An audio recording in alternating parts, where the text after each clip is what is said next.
All right. So today we're just going to do a little review on connecting the back end and the front end in a project and seeing some data go back and forth. So I wanted to work on a polls application for the class. I know we've demoed a lot of like polls functionality for reviews and stuff. So I figured this could be kind of nice to see, also as continuity. So far what I did is I created a polls folder, and inside of it I made a polls backend, which is my Django project, and a polls front end, which is my React project. And in here, one sec, I'm just moving my Zoom controls over. Okay, there we go. And I just have two different terminal tabs just to make it easier. So one is pointing to my back end and one is pointing to the front end. And all I've done so far in the setup is just create a static folder inside my backend folder. So nothing else is set up. All right, so what are we doing next? I'm assuming we go to our config for our front end, so our vite config file, and I need to add a few things. Raphael, do you remember the code off the top of your head, or off the top of your head, I mean? Let me Slack it to you real quick. Thank you. Because I would have just, Googled for 20 minutes looking at the vite documentation to figure it out, but we can save ourselves a few minutes. Yeah, that would be nice. Okay. Just a question. If I move this, you guys can't see my screen anymore, right? I can still see your screen. You can see showing the app. only the app. Okay, cool. Yeah, that's all I wanted. I'll just Slack it into Romeo, just so everyone can see it. Just for funsies, why not? Sounds good. So, okay, so we have this. So our base is going to be our static folder. Our output directory will be polls backend / static. So polls backend / static. We want our built project to go into this folder. If your directory is true. Yeah, Dalton. So when I made my project, I did it with the period to get the nested folder away, and I think that's what you've done as well, correct? For which one here? Like when you, well, just so like when you do make project and then you can do the period afterwards, so it's not nested. That looks like what you've done, correct? On the command line, See how she has both of the polls backend. That's probably. Oh, okay, yeah, that's what I couldn't tell. So you would just have to have one less dot probably. well, so I think if you did it that way, wouldn't your out directory just be static? Since it would all be in the same folder, or no? Is that not how that works? So the vite config is in my front end. So I'm going out one level to my polls directory in general, and then I want to go into my polls backend. So my Django project folder, and then in here there's a static folder, and that's what we're accessing here. Because this is our starting off point. So it's from the okay. Or it's either here or here. Like so the polls front end is our starting off point, and we want it to go up one level and access this folder, and then go into here and access this folder. Cool. Thank you. All right, so this is done. I need to go into my package JSON and add the script. I think I can just call it watch, and what was it? NPM So NPM is what we're gonna run the command line to invoke. Oh, yes. Package JSON, where package JSON is running, it's just build dash watch. Build dash dash watch. Also, I think you were muted. Sorry about that. No worries. But yeah, okay.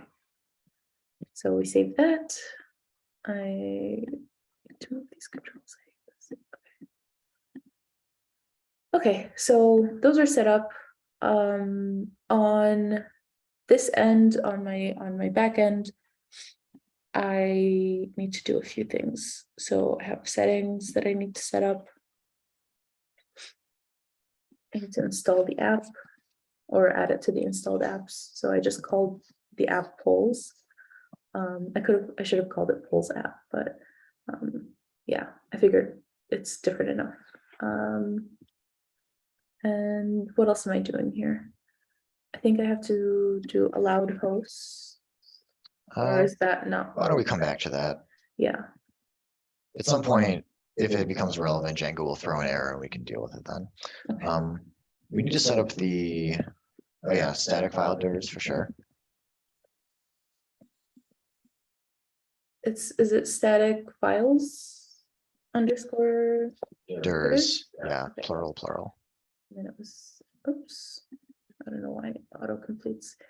And then this one was base, I think base directory / static. Yeah, I'll just slack out again what I've usually got there.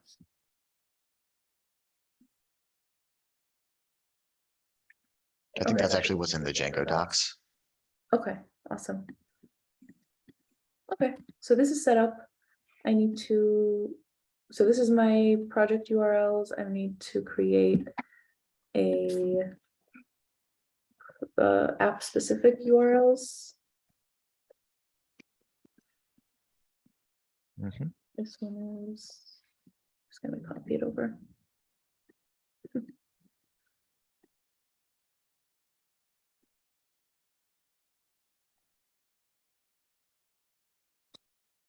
Okay, then URL patterns, right? Yeah. Mhm. Pattern. This one's just my base, and we'll do views. I forgot what you called it yesterday. Show home or something. Show. I think show the index or something. You can call it whatever you want. I'll just call it this. Need to also import my views.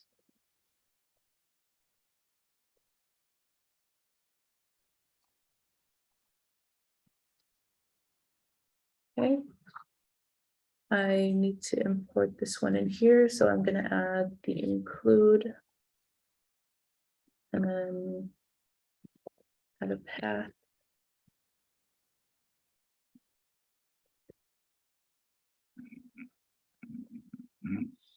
What was it? It's gonna be polls dot URLs, right? I always forget if it's a dot or a slash. Yeah. I think it's this. Okay, so now that I have my base URL, I'm going to go into my views, and then I'm going to add index view.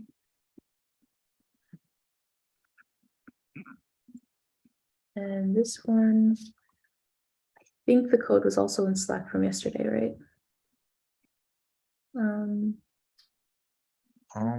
Not sure. Let me get it for you. Thank you.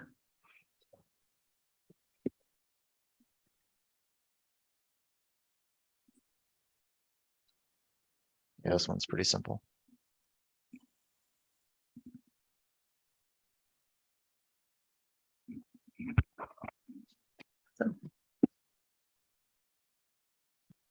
So here, need to import HTTP response.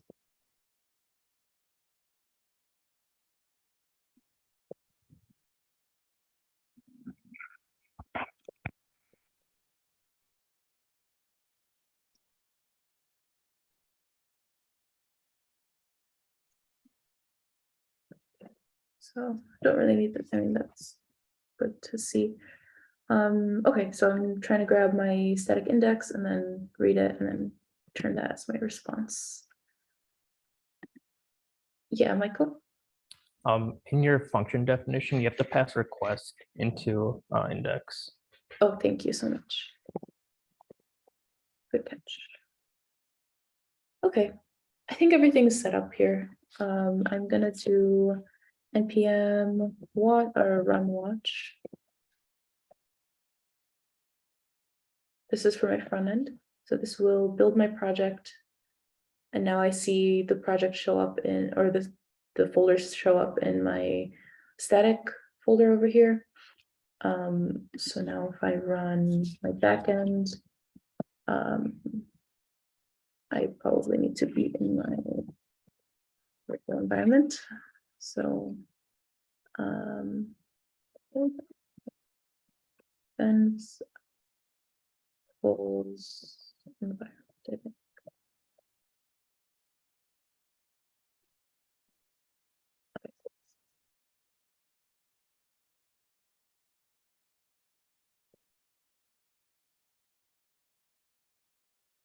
Okay, so no errors. We like to see that. And now if I go to localhost, awesome. So now we see our React project. Zainab, I think you're only sharing one screen. I can't see your browser. Oh, awesome. Thank you. Thank you for telling me. How do I do this? Okay, You'd here we have go. to. Oh, yeah, that'll work. Okay, so now we see Nice. our React project, which is How exactly do what you we wanted. how do you do that? What? To go from one Right. page to the other? Yeah, it's a Mac thing, right? I think Windows also has it. If you do three fingers on the trackpad and swipe, it should switch your apps. And if you Okay, do I'll it play with up, you can see your different like desktops and windows and stuff like that. Wow. Yeah. You're Nice. doing that with the trackpad, Zainab? Yeah, I'm on my laptop. But yeah, awesome. Okay, we see something. So what do we want to do next? So for this app, I want to have what is it called? A few models. So I would like to have a user model. And I believe that was also in Slack from yesterday. Probably shouldn't have this, but I'll just copy this over.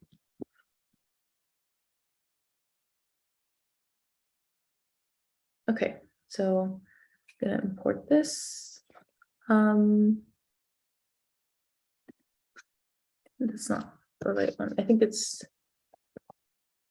Django.contrib, I think, was it? Auth. I think that's it. Django contrib auth models. Models, thank you. Okay. Import abstract user. Oh, abstract. Yeah, autocomplete led you astray, I think. It did. Okay. So for my user, I need an email, so I'm going to keep this to be true. And I also want to add type, or I'll just call it user type. And I want this to be either, what is it called? Either an instructor or a student. And trying to remember how to do choices. So models dot, I think it's just going to be the text field, or what was it? Not text field. Char field. I think that's correct. There's a few different ways we could represent this. What do you think is the best way for this one? if I want to represent a user type and there's only two that we could choose from. If there's exactly two types of users, I would probably say like is instructor as a Boolean field, and then just false means they're a student. Okay. That works. It's not a very like scalable or extensible solution, because if we have a third account type, then we have to refactor everything. But if you're telling me we'll have exactly two types of accounts, then this can model that. Mhm. Okay.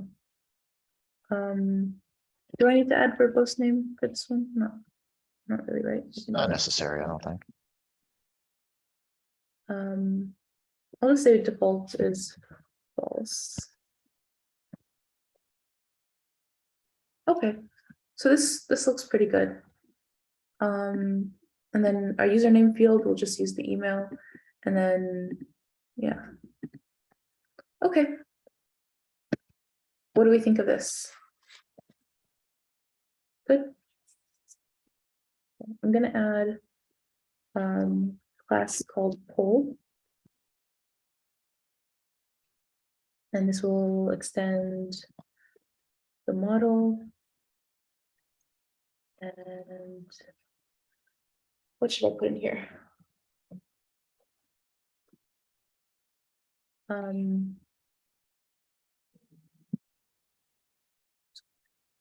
I'll put text.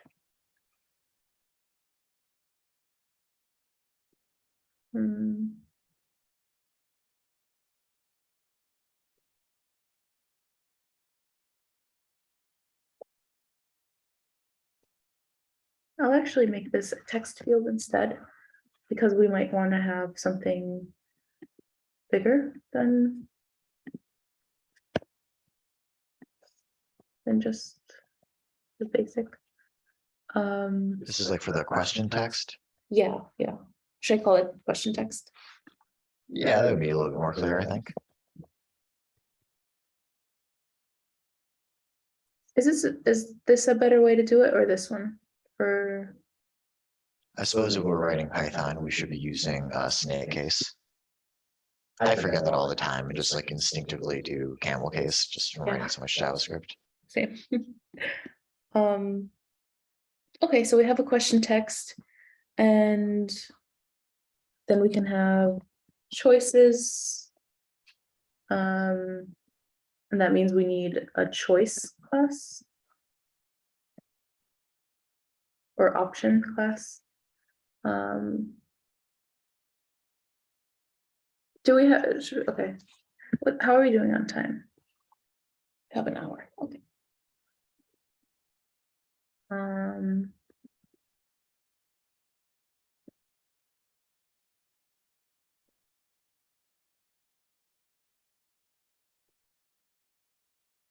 And for this one, call it choice text.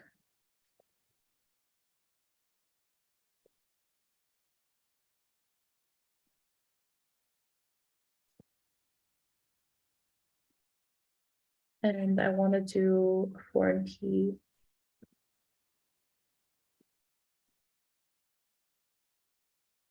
Okay, this is going to be my app, which is polls dot choice. The post name, I don't really want one. And then on delete cascade.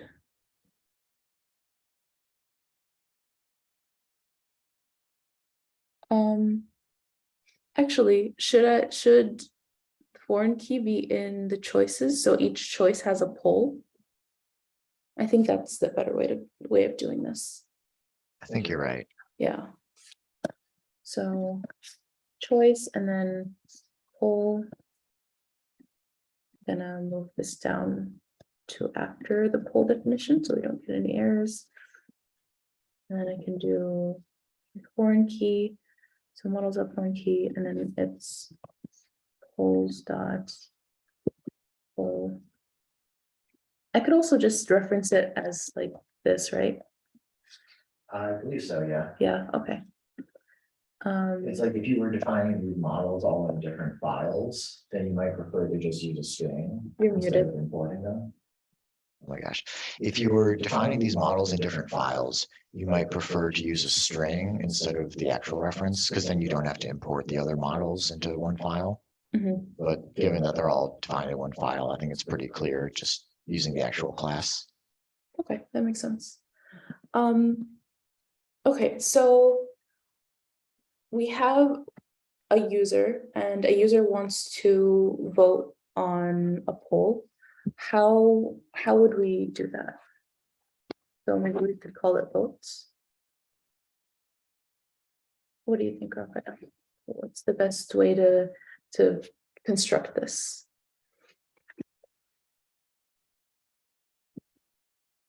Yeah, I guess a votes model, because you want to keep track of which user is voting on which, choosing which question for which poll.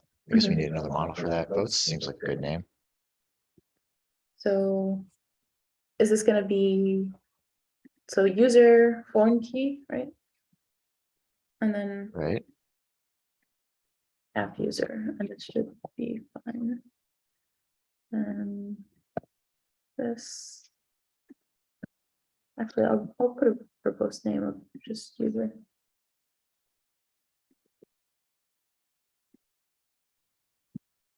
Okay.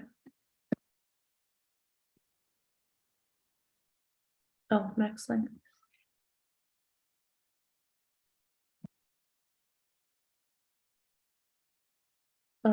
Wait, max length of, where's the char field? This one. Okay.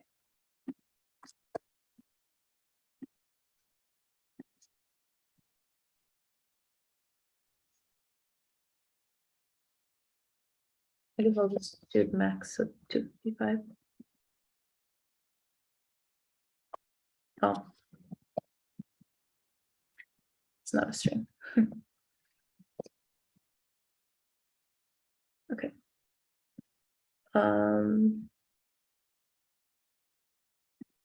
So this is causing an issue, the related name, I guess? No. Can you scroll to the top of that error message?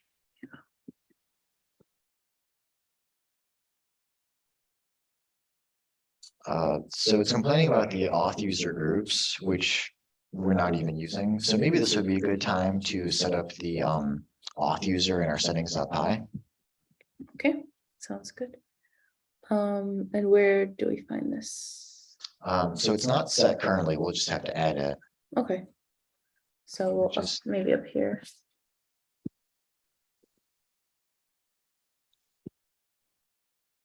Yeah, auth user model.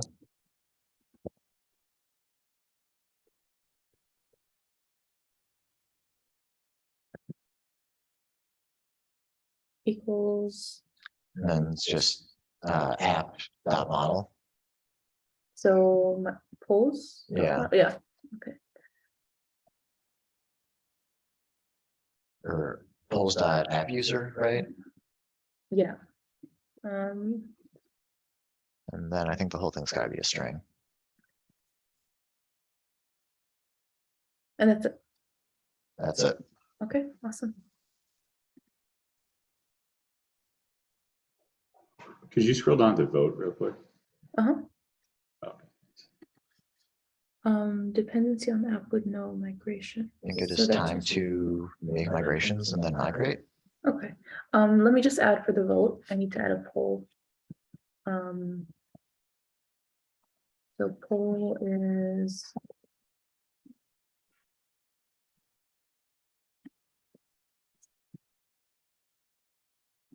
Poll. And then, choice.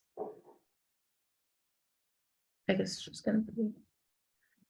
So if the choice is reference to a poll, do I have to add poll in here?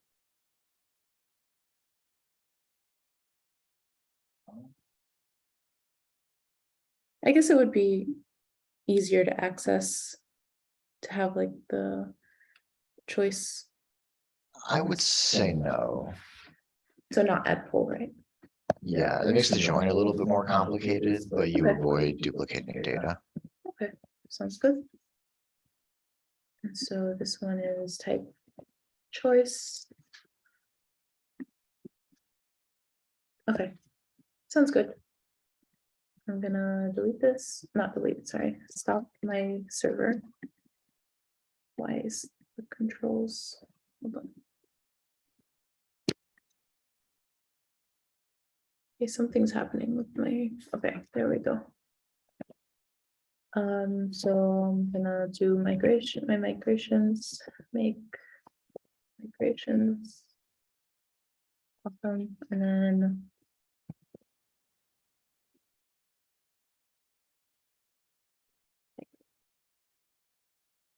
Okay, cool. I didn't set a different database, so we're gonna have to hope that it works. Actually, there's an extension that I found yesterday for what is it called?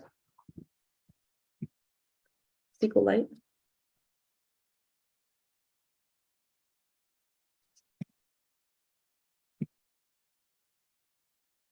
Okay, I'm not gonna waste time on this, but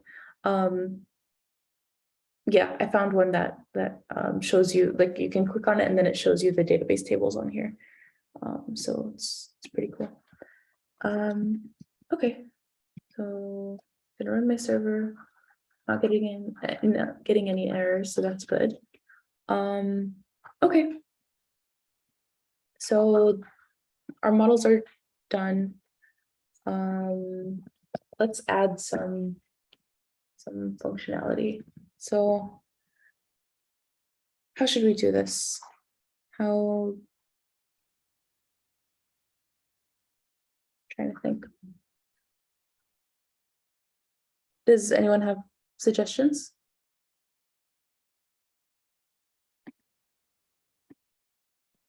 Hello? Anyone? Sorry, where are we at?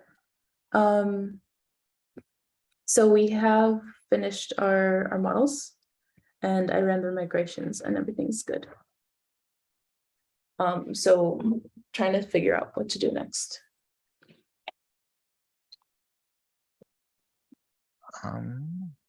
So we're able to run the app, see the front end. That's all working correctly.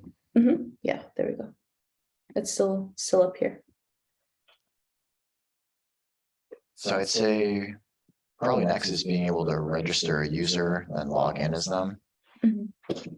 So we'll go to our front end and maybe make a form for that. Or do we want to create a user on the back end?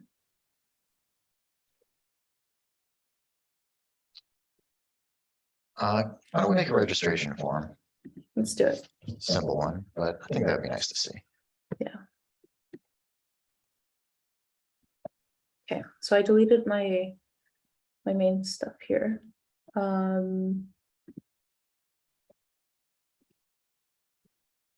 I need to import a few things probably.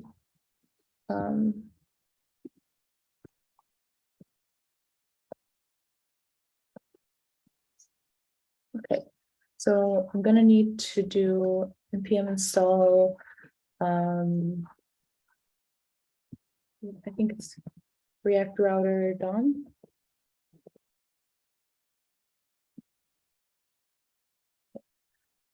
Actually, we can just put it in our main app for now, just to see stuff, because I don't want to take up too much time. So forms.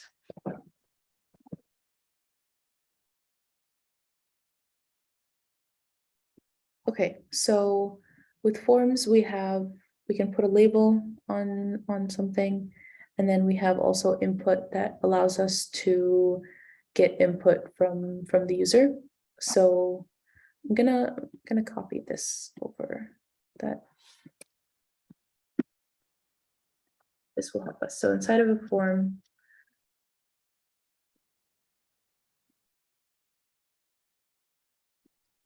okay, the indentation on this is bad. Okay. So let's do email.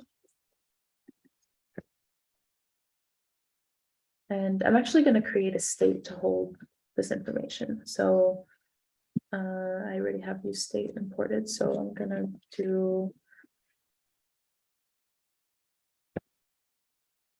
user email set user email. I'm not sure how you did it yesterday, Raphael, but this is the way I can think of right now.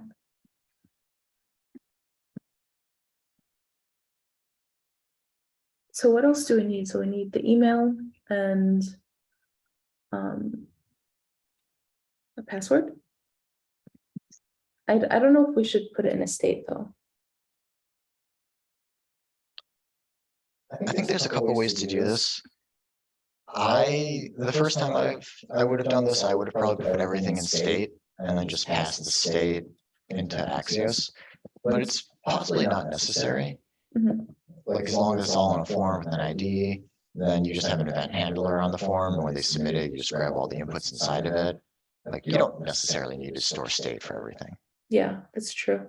I did want to show that for our value, or so inputs have a value, and you can actually set this equal to an initial state, and it will show that that text based on whatever you have it set to. So if I put in here user email, it will show whatever was in user email. So I had set this to enter your email, and then in your handler you would have set user email, and then you can just access the value and stuff like that. But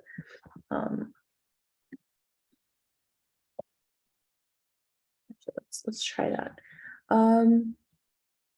Okay, And so Raphael, can you explain what you meant by you would normally have stored all of that in state? What is that? So like what the user is typing into the inputs, there's a couple of different ways you can handle it. You can maybe put an on change handler on the inputs. And so every time they type a letter into the input, you update some state variable. So you know like exactly what is typed into the input, every character that they type. And then when they press the submit button, you just take those state variables and then ship them off with Axios. An alternative way that involves far fewer state variables is to just not track every individual input with state and just have an event handler on the form itself. And so when the form itself is submitted, then you can just grab the values of all the inputs inside of it and ship it off. You don't have to track each input every time it changes. And once you grab that from the form, would you have to stick that in a state or just like on your Axios, you would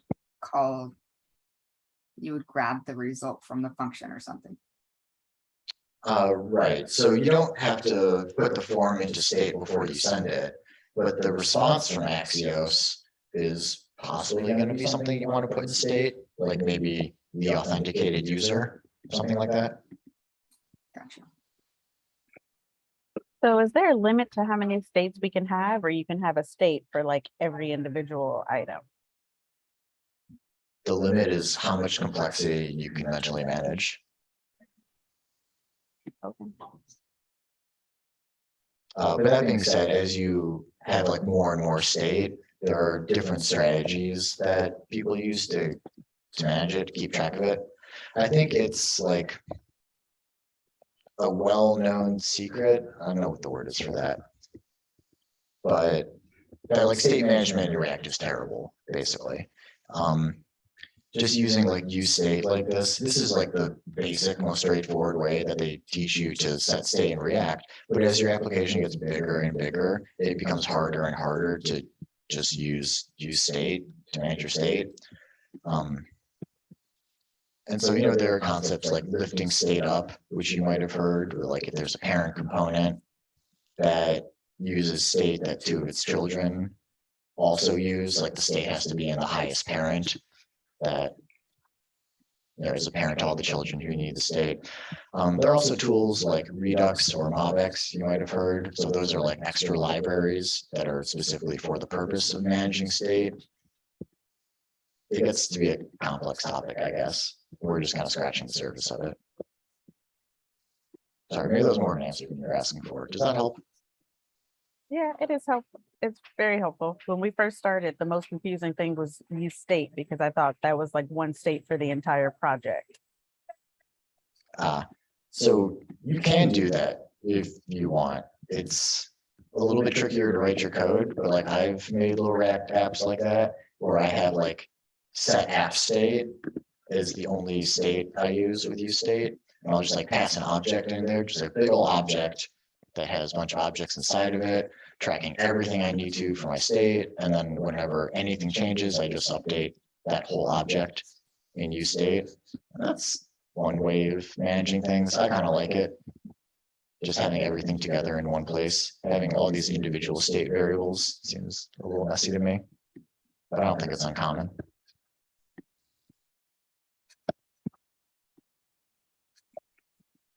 Okay, so I've been doing Raphael stuff. throws out innocent comments like that and has the rest of us rethinking everything we know about how to create an application.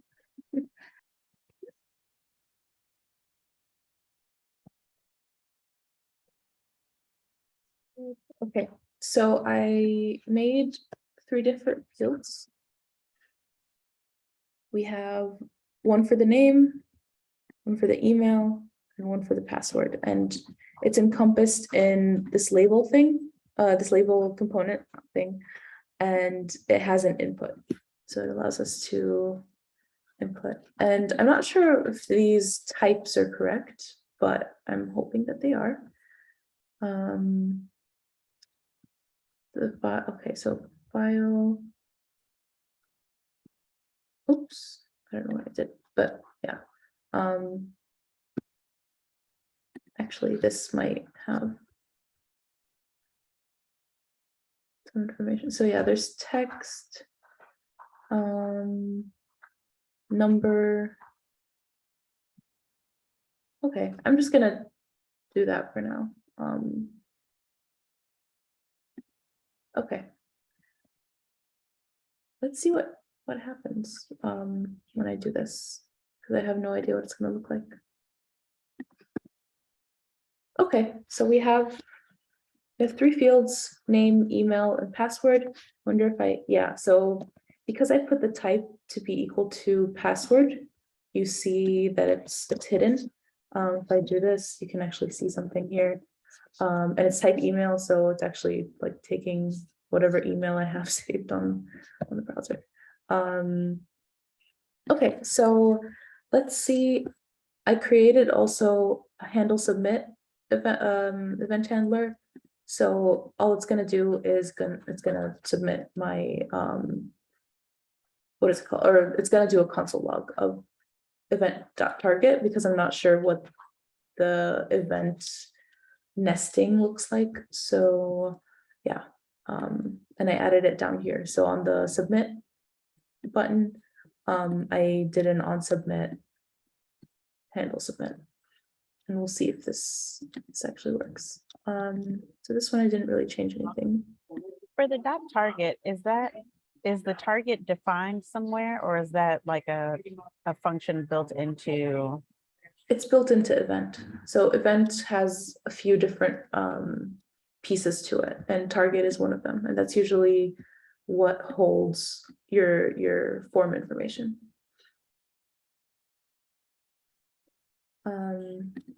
So I'll open my console. So if I say this is my name and whatever dot something, and then something, submit. Okay, it didn't do what I was expecting, or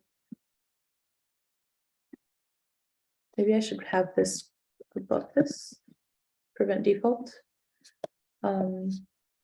Also for Raphael, for the event handler, am I supposed to do the arrow function that takes in the event and then hands it to the handle submit, or would this actually do it? I think it's the same either way, honestly. So I hit submit, and I didn't get this console log.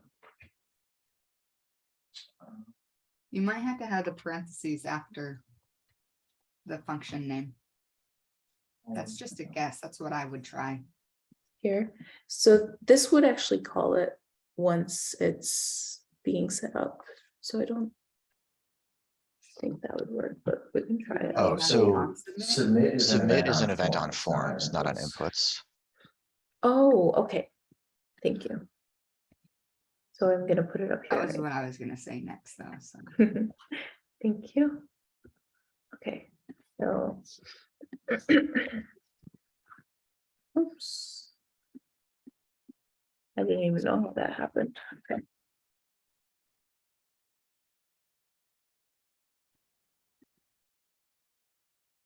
Okay, that did not work. I might have not. So I saved, which should have updated this, but I don't think I refreshed. So like Alicia said, if you don't call the function, I think you won't pass in the event. That's why I usually have to do it with the parentheses afterwards. Okay, I'll try it. Okay, it worked here. So the object is an HTML form element, which doesn't really help me at all. I was hoping that it would give me what's inside. So I think it's event.target. Let's see, .value, but which value is it? Is it going to be dot whatever name I gave it? So I think event.target is an array-like object, so you can index into it. But if we want to look at it a little more clearly, why don't we do a different console log? Can we actually try console.dir event.target? Oops, Autocomplete. very console.dir. Dir? Yeah, And just target. or event.target, yeah.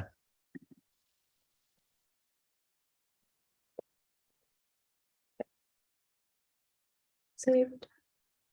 We're gonna go back and update this.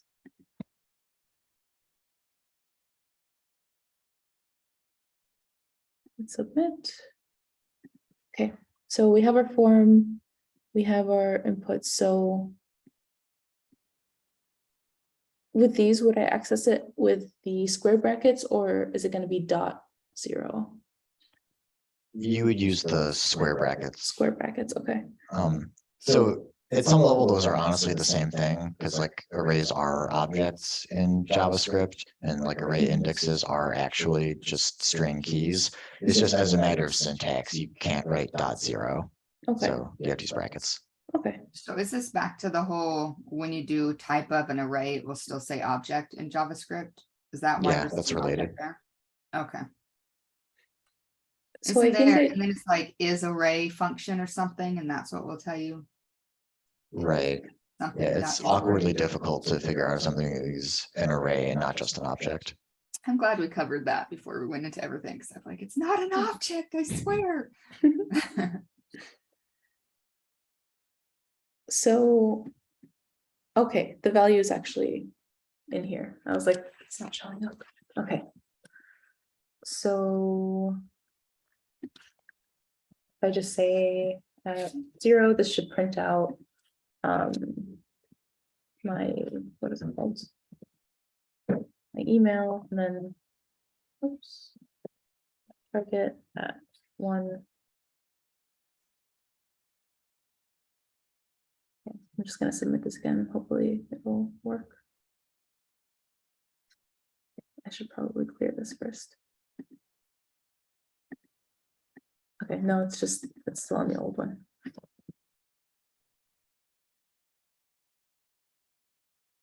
Okay, so it automatically does error handling on emails if you put the type equal to email, which is pretty cool. Okay, so for the first one, it gave me the entire input, so I should have done .value in here. So target at 0 is the input item, and dot value dot value clear update. Do that. Okay, cool. So we got the name, we got the email.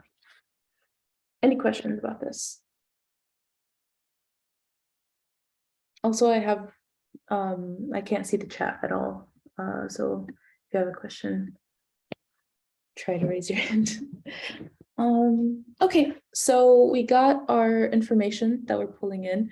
So now we have to take that information and do an Axios call to our project. We should probably have a handler in our views. Do you think that's a good next step? Yes, no? Yeah, that's what we should do probably. Oops, I'm gonna do another one because I think we have to install something, right? Oops. We have to install the REST framework thing, the library. Or no, is it already built in?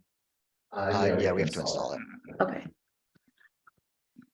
Let's see, what's the, Pip install Django REST framework, one word, all lowercase.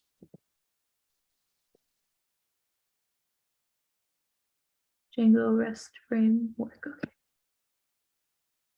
Okay. Wait, are you in a virtual environment? Yeah, Oh, okay. yeah, I stopped my thing. Anything else that I need to install, or is that all? Nothing I can remember right now. Okay. I saw a hand up, I think it's Francisco.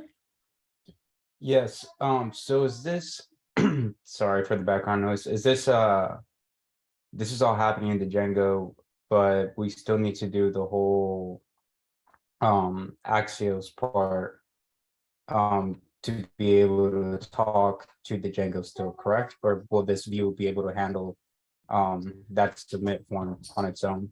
So that's what I'm writing right now. I'm going to write the handler for the submit. Before I was in my app.jsx, and that's where I wrote the form. And this is where the Axios call would go in the handle submit. So after I submit, it should send the information to the backend. Okay, thank you.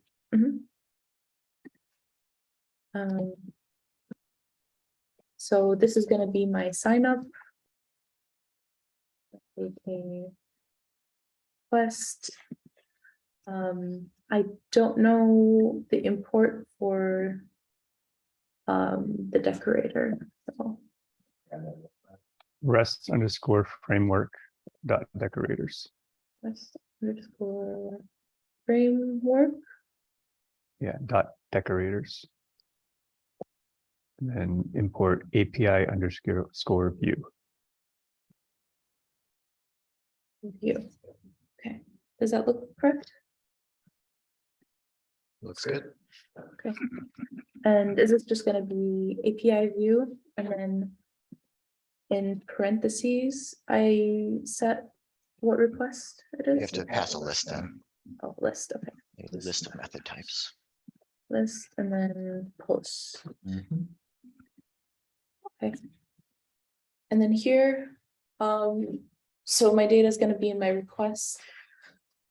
I can just print right now, or I can create. Should I just handle the actual creation from here? Yeah, let's just do that. So I'm gonna print my, so it's gonna be request dot body, or yes, no? Yeah, request dot body. I thought you didn't have to do, she didn't have to do request.body since you have the Django framework. Or maybe it's request dot data. How about this? Why don't we actually do the front end part and just send some data up? And then we can just print stuff from Django and see what it looks like. Yeah, let's do that. So I'll just have a print of the request. Okay, so. I'm sorry, actually, also can we send a response from Django? And then Yes. go back to the front end? Yes. Return, JSON response, right? That would be preferable.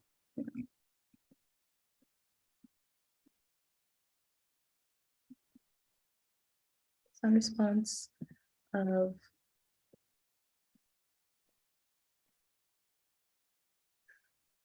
Okay. So I'm back in my app.js. I had forgotten to import my, what is it called? Axios, to install Axios. So I'm going to do npm install Axios. Okay, now it should be in, and then here, I'll just import Axios. Oh, I forgot the form. Like, why is it still giving me an error? Okay, so import Axios. And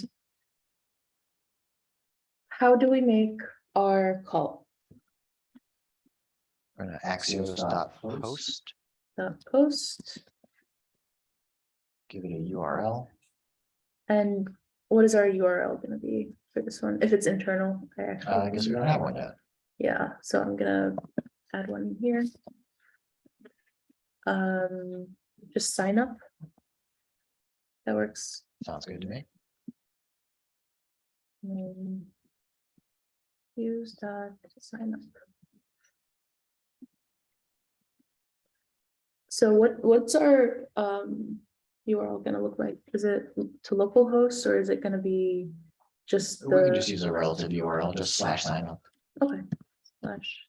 So this way the URLs are more portable. We can deploy the same code to, run on a local host or run it on a website at a different URL and then move it to a different URL later. And then these URLs that we're writing here will still be good because they don't actually say localhost in them or like HTTPS or, the full domain name.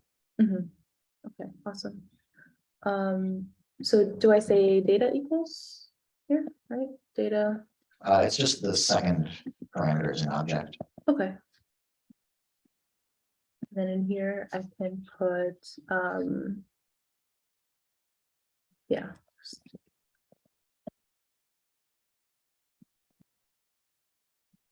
Name is our first one.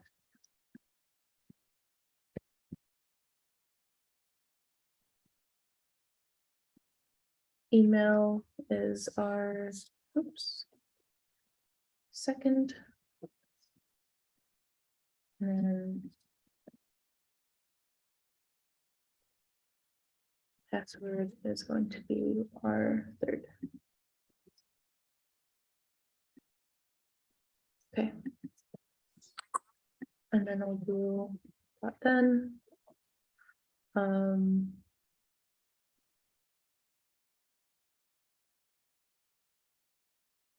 Take in my response. And then I'm just gonna do a console log of our response. Console.log. It's response.data, I think also. Or I believe so, yeah. Okay. Okay. I think everything looks pretty decent. Do you see anything that is not correct?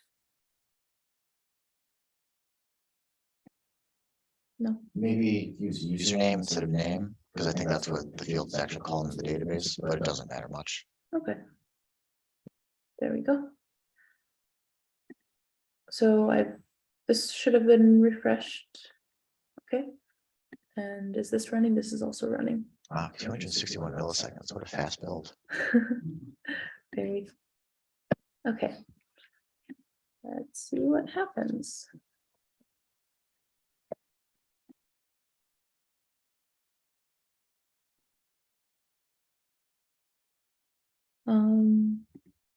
So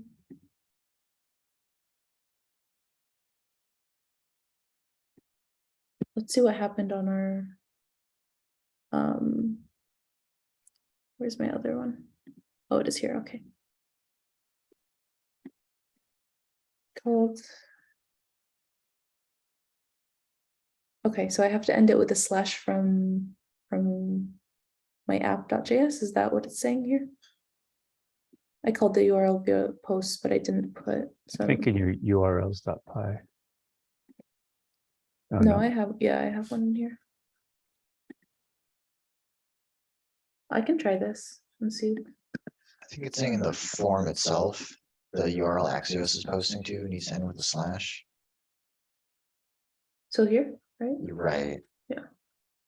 So most web frameworks don't make any distinction, just treat those as both identical, whether it has the slash at the end or not. Okay, got another error, or might be the same one.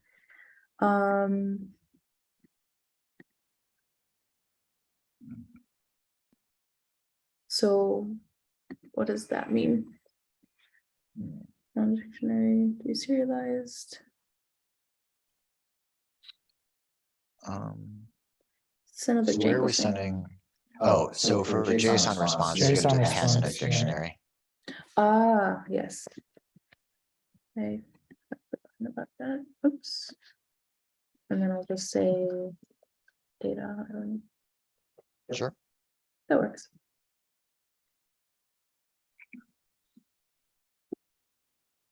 One more time.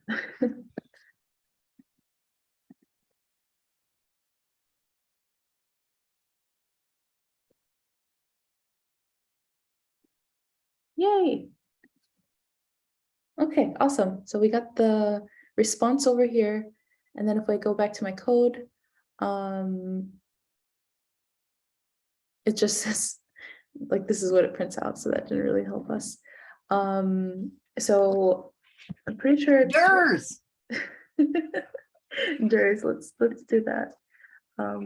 Was it just print Durs, or was that? No, I think that was in JavaScript. It was another function. So I do. So dir request data is going to just return the keys. It doesn't actually print it though. So you have to print dir request data. So print like that. Correct. Okay.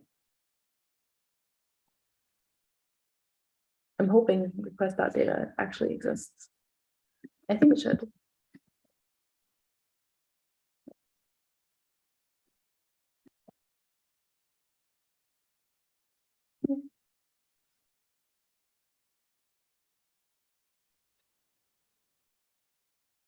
So clear copy. So I guess this is what's inside of data. Looks like it.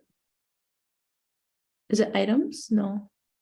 How do I values?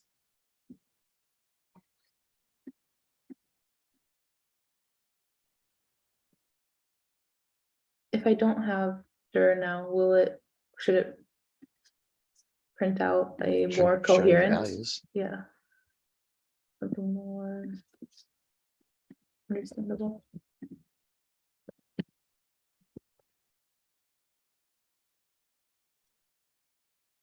The data you're looking for should just be on request.data. That's what I thought. What are you saying from Axios? Should have username, email, password, okay.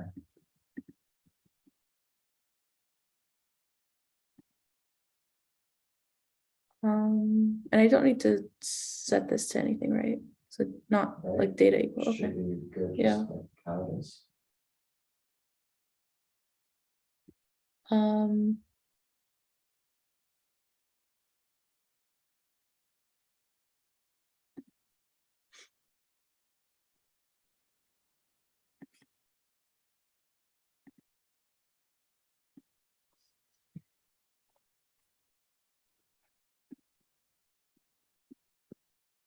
Let me do their request. So that's a very silly one.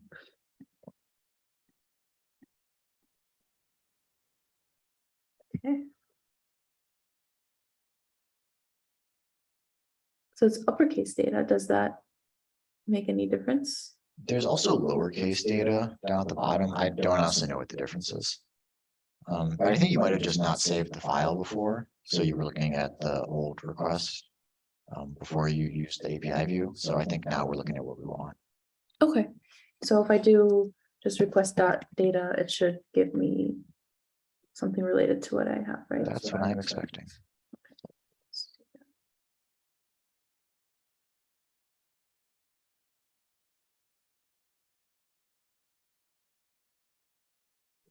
No, it's still, I mean, there's get. Is that what we're?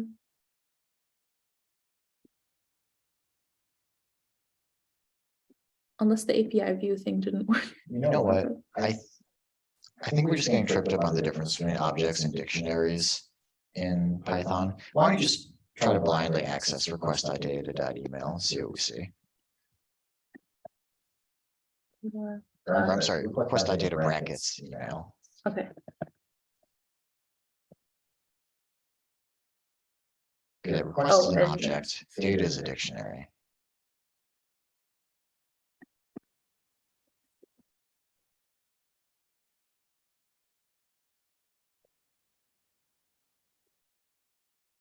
oh, awesome, okay.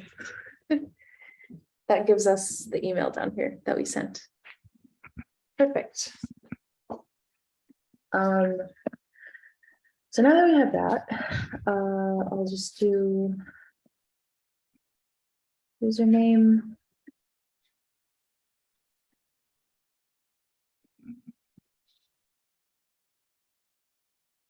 Did I do uppercase or? No, it's just lower, okay, all lowercase. Let's do that too here.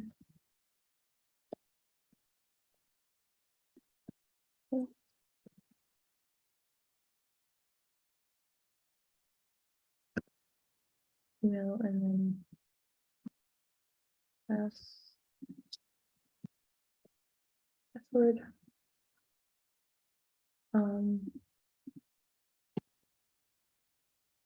That didn't work because pass is a keyword in Python. I forgot about that. Okay.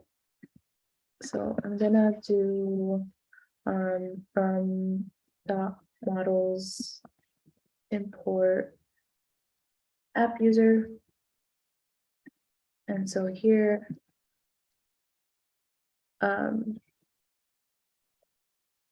user equals app user. I have to send in, do I just send in all of these?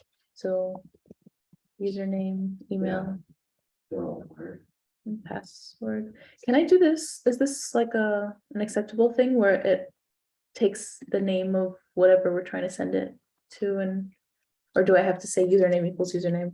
I've always done the equals syntax. Yeah. For the Django models. There's probably a few different ways you can instantiate them, but this looks familiar to me. Okay. Email equals email, and then password equals password. Okay, so user dot save. What was the one for the validation? User dot clean? No. Full right? clean. Full clean, thank you. Yeah, though we haven't defined any validators, so I don't actually know what that does in this case. We'll find out, hopefully. I mean, we do have a validator for the email, but maybe like that's a built-in thing. If it's expecting an email and it's not an email, I don't know. I guess we'll find out. Yeah, but I don't think we have anything wrong. So we can just send back our maybe user dot email, or what should I say? Data.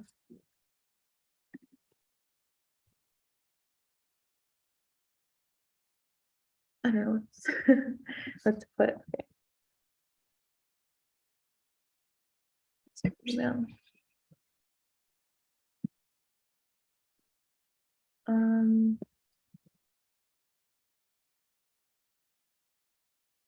Not sure if it matters too much what we send here. Yeah, it doesn't. I just wanted to make sure that I can access it.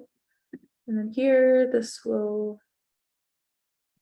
I'm just gonna call it data again, because I don't want to mess up anything. Okay, And before we, yeah, we actually. You're muted. use slightly. Dang it. We have to use slightly different syntax for instantiating the user. so that just creates regular database objects. Remember, we have to handle the password delicately and all that fun stuff. So if you check Slack, I pasted the code snippet, how we create oh, user objects. Yeah, the create user method is what we thank you. want. I'm just gonna paste it here. So this is gonna be app user, the objects that create user. And so when we do this, we don't have to actually do the save. Right? Right. Yeah. So I'll move that. And so. It was added. Okay, so.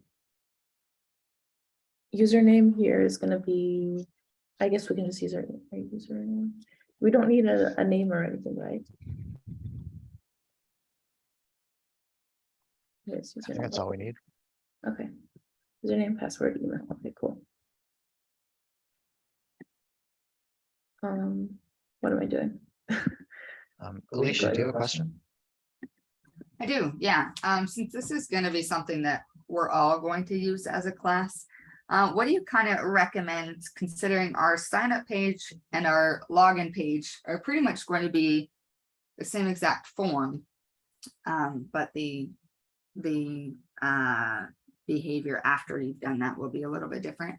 But so after, I can just wonder, in the React thing, how would you say, you know, after I've successfully logged in, I want you to redirect to this other page? How would you do that? So in the .then callback function for the Axios call, where you send the login request, when you get the response back, you can just do whatever you want there. So if you want to like redirect, you could use like window.location.href to just change the URL to whatever you want it to be, send them to a different page. Right, but I think I'm getting confused on so that would be window.location.href equals, and then it would be some sort of path that you've defined in your routers. Yep. Okay. Okay. Well, there's 9 minutes before 11. Were we still doing the retro at 11? I'd like to, yeah. Okay. Then I guess this is a decent stopping point. We were able to create a form and sign up a person. Yeah, Dalton. Can I just see your app users real quick? Yes. Here? Or do you want to see the view? Yeah, I do just have a quick question though. Is the reason you can still do models.boolean field because abstract users takes from models, I'm assuming? Like Where is because it? you're not doing models.models, but you can still say is instructor equals models. Is that just because abstract users already kind of does that behind the scenes? Oh, so did we have to do dot model earlier? Well, so Before, I like if mean- you look at on line 17 where it said models.models. Oh, yeah. So abstract user is a model, but that belongs to the authentication part specifically. But you still get access to everything, every other thing, I guess. Exactly, yeah. Thank you. Any other questions?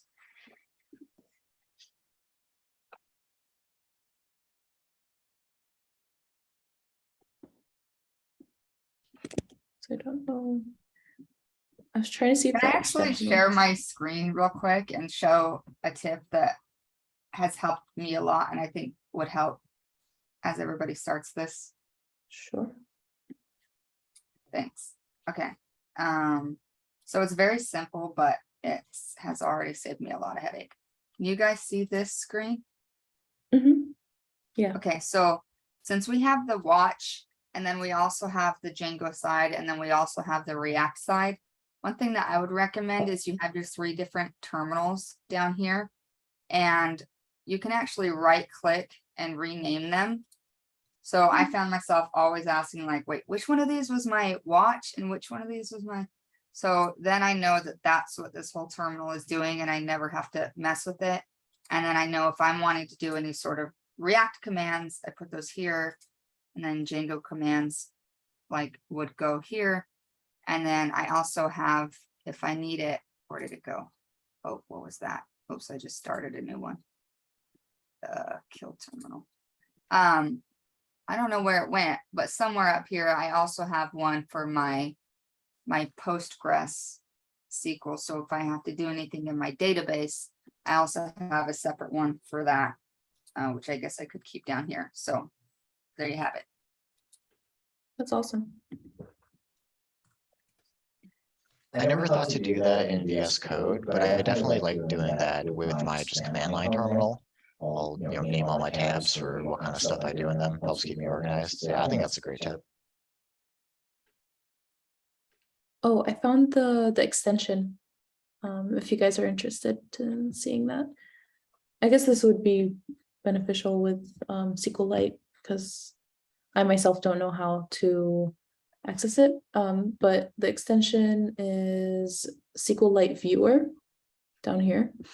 And what it allows you to do is just view the tables in this folder, or sorry, in this file, the database file.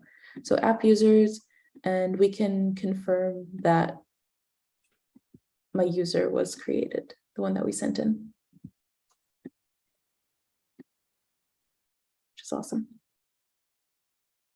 And here you can see that the password was encrypted, which is cool. It is awesome. Yeah. Okay, that's all for me. Any other questions?